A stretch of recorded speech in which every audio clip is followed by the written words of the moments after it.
I lived in Minnesota my whole life, never saw supply chain issues ever. And then I came down here to southern Florida, and there was a hurricane scare last year, and it missed us predominantly. It spun off some tornadoes that blew down a Home Depot a few miles from my house. Didn't even know that there were tornadoes in Florida. How's about that? But point of it is I was blown away. Down here, there's a chain of grocery stores called Publix, and I swear you can throw a baseball from one to the next. They seem to be on every corner. And I was blown away by how fast every single grocery store within a 20-mile radius, and I bet you there's 100 of them, they were just gone. In today's video, we have a fascinating interview with renowned analyst Andy Schectman, who shares some eye-opening insights about the current state of the world and its potential impact on our daily lives. As someone who has experienced firsthand the effects of supply chain disruptions and natural disasters, Andy brings a unique perspective to the table. In the first part of the interview, Andy recounts his surprising encounters with supply chain issues in Florida following a hurricane scare, revealing the sudden disappearance of grocery stores and fuel shortages. These events, which unfolded rapidly, serve as a wake-up call about the fragility of our systems. As the conversation progresses, Andy delves deeper into the implications of these experiences, discussing recency bias and the dangers of overlooking global events. He emphasizes the interconnectedness of the world and how seemingly insignificant developments in distant corners can culminate in a monumental shift, catching us off guard. But that's not all. In the latter part of the interview, Andy uncovers a looming threat that many have chosen to ignore: banking problems, and their potential to ignite chaos once again. With commercial real estate leases set to reset and the vulnerabilities of the regional banking industry, Andy predicts a resumption of the tumultuous times we witnessed earlier this year. To find out what Andy believes will happen in the coming weeks and why this may be the best time to act, you don't want to miss the shocking revelation he shares near the end of the video. It's a jaw-dropping twist that will make you rethink your preparedness and investment strategies. Stay tuned until the end to uncover the truth that few are willing to confront. So, without further ado, let's jump right into this captivating interview with Andy Schectman.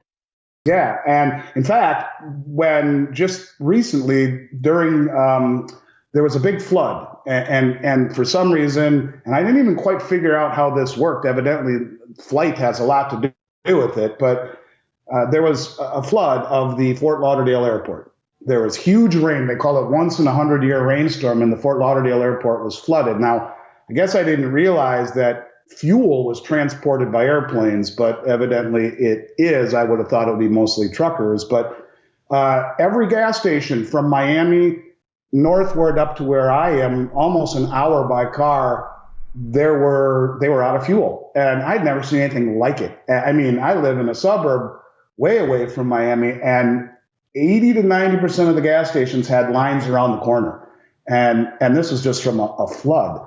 The just-in-time type of delivery, people need to understand that. But here again, when we talk about recency bias and normalcy bias, it is the same thing, only in a different hat.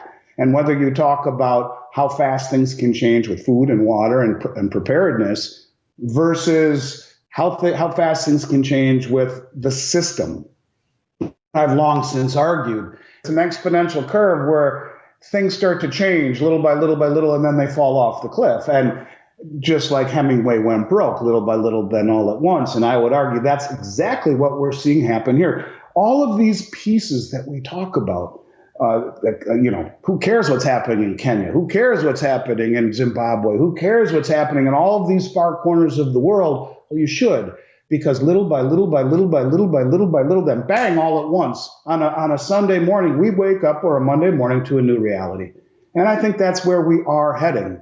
And I think suffering from recency bias, whether it be in preparedness for your family's food and water and shelter and physical protection or financial protection, they all have something in common. And that is, you have to first acknowledge the potential for protection, for insurance, for preparedness. And if you don't, you scramble and you lose peace of mind. So I think there's a lot there in common. I appreciate that insight.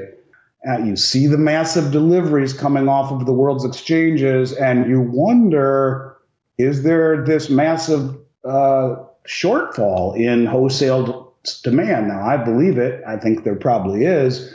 But it's hard for a lot of people to justify that statement when they see premiums falling and availability as good as it is right now. And I understand that. Obviously, the wholesale demand is somewhat of a leading indicator for the retail product availability. And if indeed we are seeing what certainly it seems like a lot of players rushing to take the delivery any way they can, in this case, exchange for physical, that it is a foreshadowing of what will ultimately into the third quarter be higher premiums and lesser availability. And if, of course, we see more problems with the banks and on the fact that we are nowhere near out of the woods, and he, much like myself, are both find it amusing that and shocking that the people around the United States feel that we're out of the woods, that everything was taken care of, and have forgotten about the banking problems. Of course, when they just did this recent stress test, only to find that Truist Bank and U.S. Bank are two of the worst banks in the United States, certainly brought it back home to me. It's because when I moved to Florida, I opened a bank with Truist, and when I left Minnesota, I left a U.S. bank account there.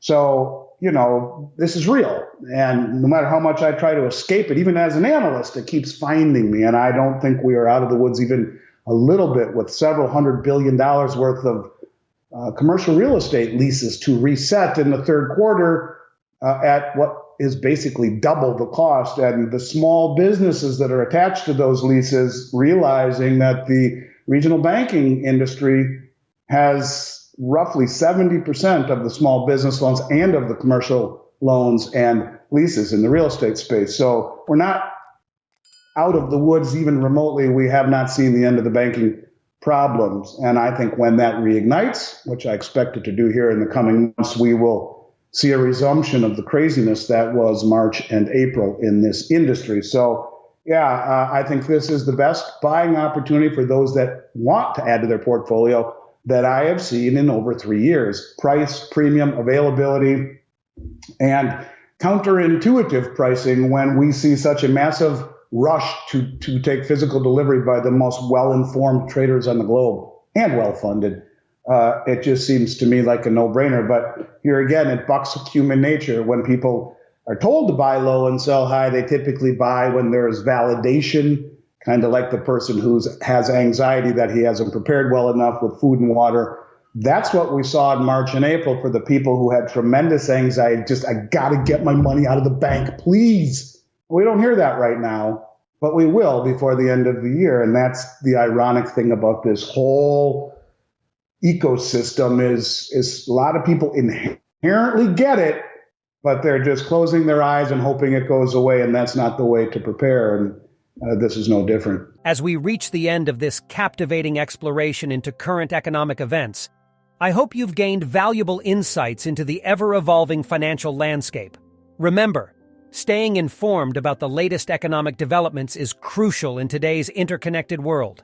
By understanding the forces shaping our economy, you can navigate the uncertainties and seize opportunities that arise.